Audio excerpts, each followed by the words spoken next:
واجب الاحترام وزیر وقار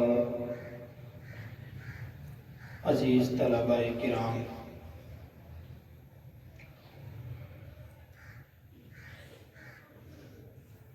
اہل علم فرماتے ہیں کہ اسلام کے 5 شعبے ہیں۔ اسلام کے 5 شعبے ہیں۔ نمبر 1 عقائد، نمبر 2 عبادات، نمبر 3 معاملات، نمبر 4 اخلاق اور نمبر 5 معاشرت۔ یہ یاد کر لیں۔ نمبر 1 عقائد، نمبر 2 عبادات، نمبر 3 معاملات، نمبر 4 اخلاق، نمبر 5 معاشرت۔ عقائد کا معنی ہے اسلام کا ایک شعبہ اور ایک حصہ ہے عقائد۔ عقائد کا مطلب ہے کہ عقیدہ انسان کا درست ہو، اللہ رب العزت کے بارے میں، انبیاء اور رسولوں کے بارے میں، آخرت کے بارے میں، قبر، حشر، جنت، جہنم، یہ ساری چیزیں، ان کے بارے میں جو نظریہ ہم رکھتے ہیں اس کو عقائد کہا جاتا ہے۔ ان کا درست ہونا ضروری ہے۔ دوسری چیز ہے عبادات۔ عبادات میں نماز ہے، روزہ ہے، حج ہے، زکوٰۃ ہے، جہاد ہے، یہ چیزیں عبادات کے ساتھ تعلق رکھتی ہیں۔ اور تیسری چیز ہے معاملات۔ معاملات میں آپس میں جو ہم معاملے کرتے ہیں، خرید و فروخت ہے، کوئی چیز بیچنا، کوئی خریدنا، یہ جو معاملات، نکاح ہے، شادی ہے، طلاق ہے، یہ آپس میں معاملات ہیں۔ چوتھی چیز ہے اخلاق۔ اخلاق کا معنی ہے کہ دل کے اندر بری صفات ختم ہو جائیں اور اچھی صفات پیدا ہو، دل سے تکبر نکل جائے، تواضع پیدا ہو جائے، دل کے اندر حسد نہ ہو، دل کے اندر کینہ نہ ہو، دل کے اندر بغض نہ ہو، دل کے اندر بخل نہ ہو، سخاوت ہو، اس کو اخلاق کہا جاتا ہے۔ اور 5ویں چیز ہے معاشرت۔ معاشرت کا معنی ہے آپس میں رہنا سہنا۔ آپس میں رہنا سہنا کیسے ہے؟ یہ جو میں نے حدیث مبارکہ پڑھی ہے، اس کا تعلق معاشرت کے ساتھ ہے کہ بھئی آپس میں رہنا سہنا کیسے ہے۔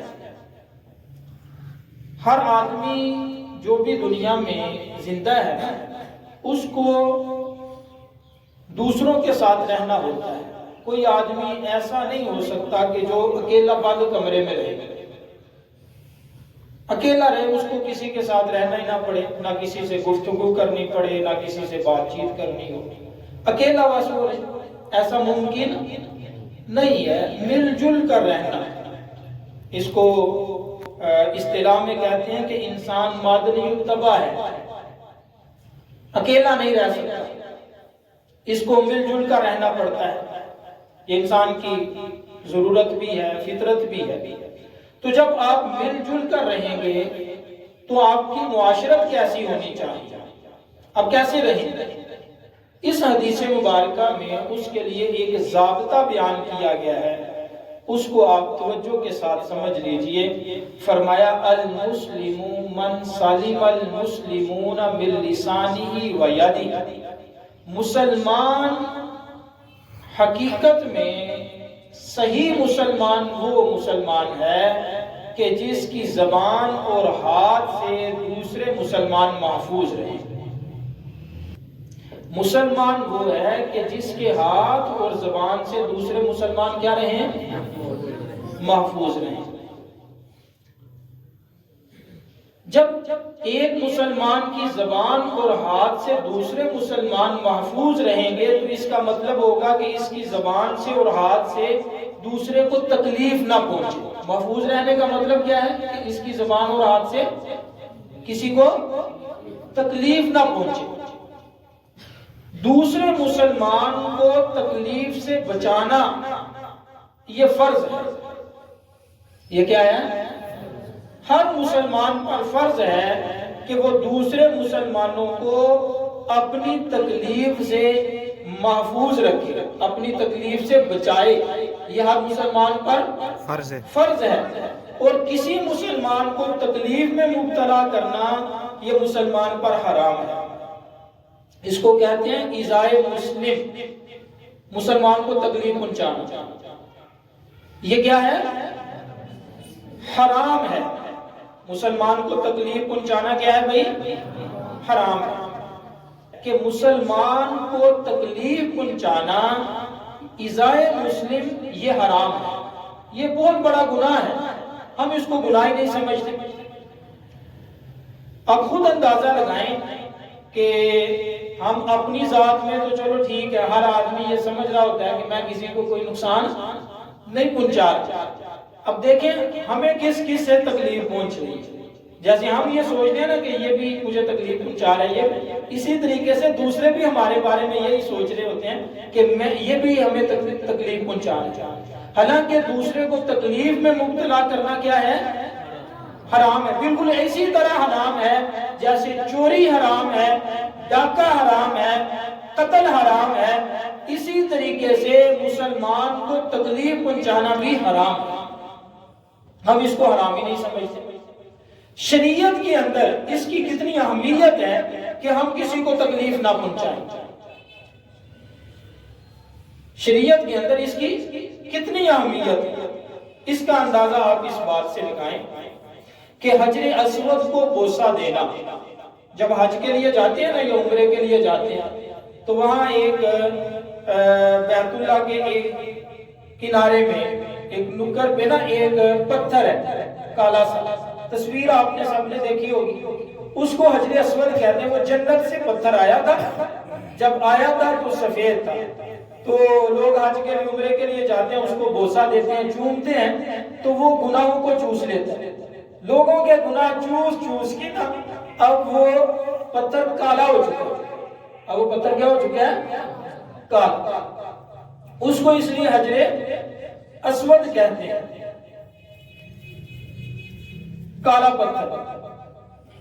اس کو چومنا جو ہے یہ اتنا فضیلت اور اتنے ثواب کا کام ہے کہ حدیث مبارکہ میں آتا ہے کہ جو شخص حجر اسود کو چومتا ہے نا وہ ایسی ہے جیسے اس نے اللہ کا بوسہ لے لیا۔ چھوٹی بات ہے یہ، لیکن اگر کوئی آدمی حجر اسود کو چومنے کے لیے جاتا ہے، وہاں رش ہوتا ہے، ہر آدمی کی خواہش ہوتی ہے میں حجر اسود کو بوسہ دوں، وہاں رش ہوتا ہے تو دھکم پیر ہوتی ہے، کوئی ادھر سے کسی کو کھینچتا ہے، کوئی ادھر سے۔ تو حدیث مبارکہ شریعت کا تقاضا یہ ہے کہ اگر کوئی آدمی حجر اسود کو بوسہ دینے کے لیے جا رہا ہے اور وہ سمجھتا ہے کہ میں حجر اسود کو بوسہ دوں گا، میرے اس بوسہ لینے کی وجہ سے کسی کو تکلیف ہوگی، کسی کو کھینچنا پڑے گا، کسی کو دھکا دینا پڑے گا، ٹھیک ہے، کسی کو دھکم پیر ہوگی، کسی کو تکلیف پہنچے گی، تو اس کے لیے جائز نہیں ہے کہ وہ حجر اسود کو بوسہ دے۔ میں نے کیا لفظ بولا ہے؟ یہ نہیں ہے کہ صرف مناسب ہی نہیں بلکہ جائز ہی نہیں ہے کہ کسی کو دھکا دے کے، کسی کو گرا کے، کسی کو کھینچ کے، کسی کو تکلیف پہنچا کے حجر اسود کو بوسہ دے، یہ اس کے لیے جائز نہیں۔ کیوں؟ اس وجہ سے کہ مسلمان حجر اسود کا بوسہ دینا ایک ثواب کا کام ہے، اگر نہ دیں گے تو گناہ نہیں ہے، لیکن اگر کسی کو تکلیف پہنچائی تو یہ حرام ہے۔ یہ کیا ہے؟ حرام ہے۔ تو حرام کام کر کے کسی گناہ کا ثواب کا کام کرنا، نیکی کا کام کرنا یہ جائز نہیں۔ اس کی دوسری مثال دیکھیں، پہلی صف کے اندر نماز پڑھنا، پہلی صف کے اندر نماز پڑھنا یہ بہت بڑی نیکی کا کام ہے۔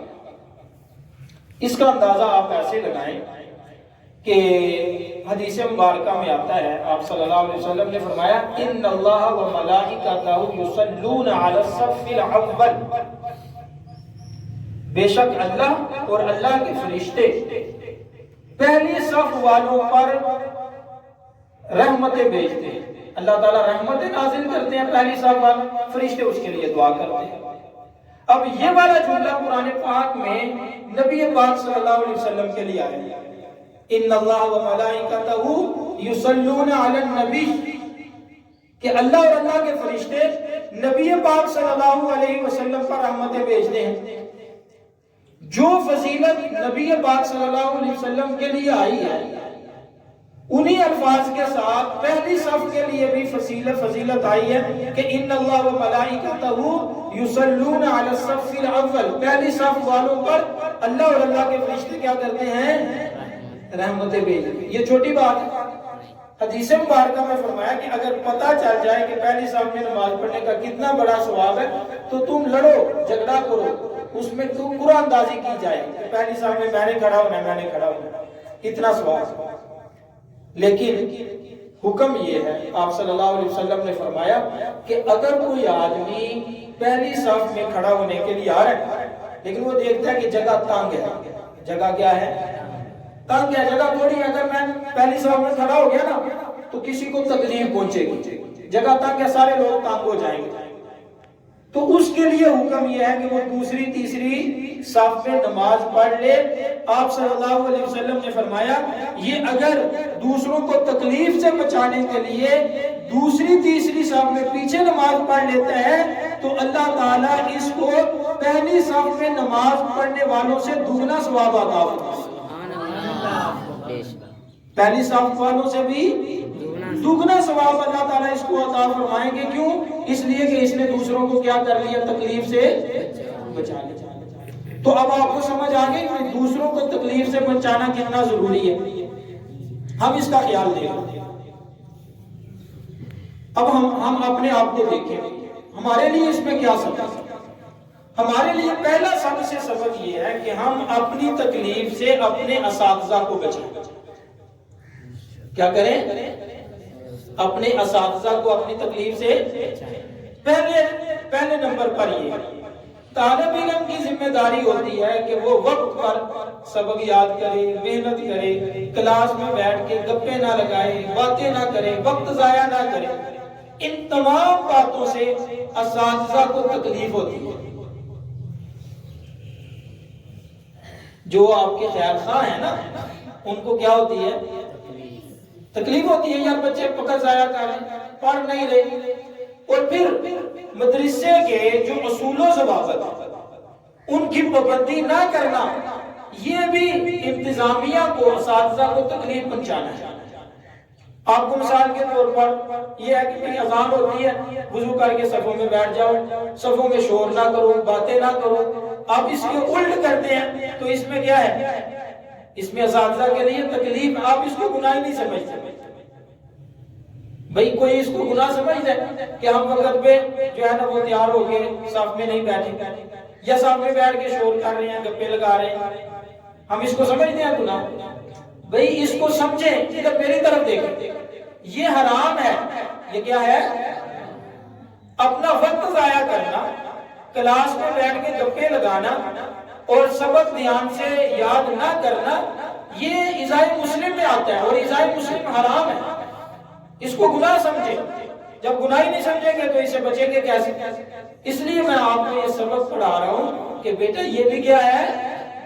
گناہ۔ ایسے ہی گناہ ہے کہ جیسے چوری کرنا گناہ ہے، جیسے ڈاکہ ڈالنا گناہ ہے، اسی طریقے سے یہ بھی گناہ ہے کہ آپ جو نظام الاوقات ہے آپ کا، آپ اس کے مطابق نہیں چاہتے۔ جو آپ کے لیے نظم مرتب کیا گیا ہے کہ اس طریقے سے آپ نے مدرسے کے اندر رہنا ہے، آپ نہیں رہتے، یہ بھی جو ہے اسی طریقے سے حرام ہے۔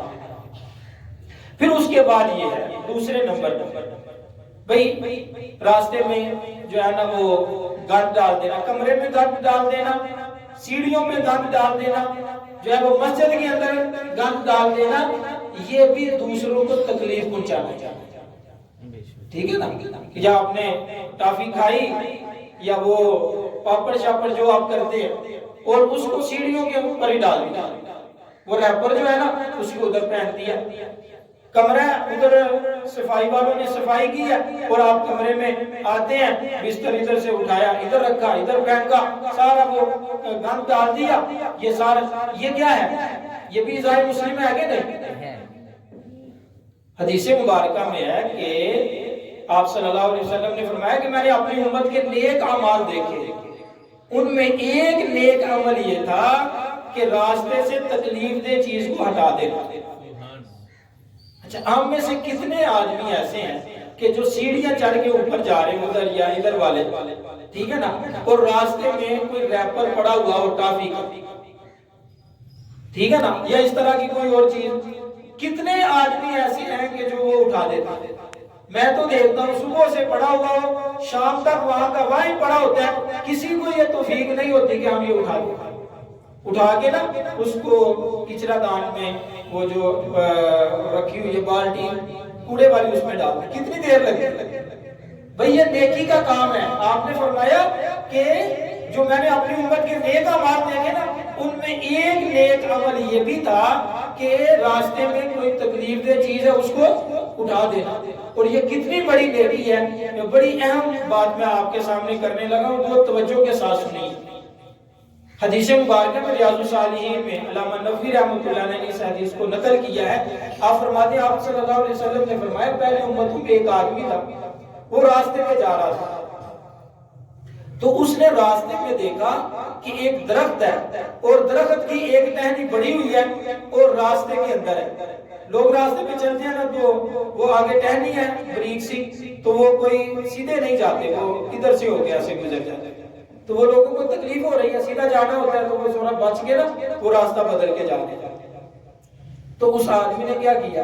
اس آدمی نے کہ بھی لوگوں کو اس ٹہنی کی وجہ سے تکلیف ہو رہی ہے، وہ وہاں کھڑا ہوا، اس نے وہ ٹہنی توڑی اور توڑ کے ایک سائڈ پہ رکھ دی تاکہ لوگوں کو آسانی ہو۔ اسی عمل پر اللہ رب العزت نے اس کی مغفرت فرما دی۔ یہ حدیث مبارکہ۔ ہم میں سے کتنے ہیں کہ ہم یہ سوچتے ہیں یار یہ راستے میں گند پڑا ہوا ہے میں صاف کر لوں، صاف کرنا تو دور کی بات ہے، ہم گند ڈالتے ہیں اور پھر مسجد میں گند ڈالنا۔ فرمایا آپ صلی اللہ حدیث مبارکہ آپ نے فرمایا کہ میں نے اپنی امت کے برے اعمال دیکھے اور ان برے اعمال میں ایک عمل یہ تھا کہ مسجد کے اندر گند ڈالنا۔ ہم کیا کرتے ہیں؟ وہ ریپر لیا صاف کے نیچے کلین کے نیچے، ٹھیک ہے نا، وہ ٹافی، تو یہ ازائے مسلم میں آتا ہے بیٹا، یہ حرام ہے، یہ کیا ہے؟ حرام ہے۔ تو اس لیے آج کا جو ہمارا سبق ہے نا، وقت مکمل ہو گیا، آج کا جو ہمارا سبق ہے وہ یہی ہے کہ ہم اپنی ذات سے کسی کو تکلیف نہ پہنچائیں بلکہ اپنی ذات سے دوسروں کو نفع اور راحت پہنچانے کی کوشش کریں۔ اپنے کمرے کی صفائی رکھیں، سیڑھیوں کی صفائی رکھیں، واش روم ہے یا دوسری جگہ ہیں ان کی صفائی رکھیں، جو آپ کا نظام الاوقات ہے اس کے مطابق چلیں، اور یہ سبق جو ہے وہ اپنے دل میں نقش کر لیں کہ بھئی کسی بھی مسلمان کو کوئی بھی تکلیف پہنچانا یہ کیا ہے؟ حرام ہے، یہ جائز نہیں ہے، یہ گناہ کا کام، شدید گناہ کا کام۔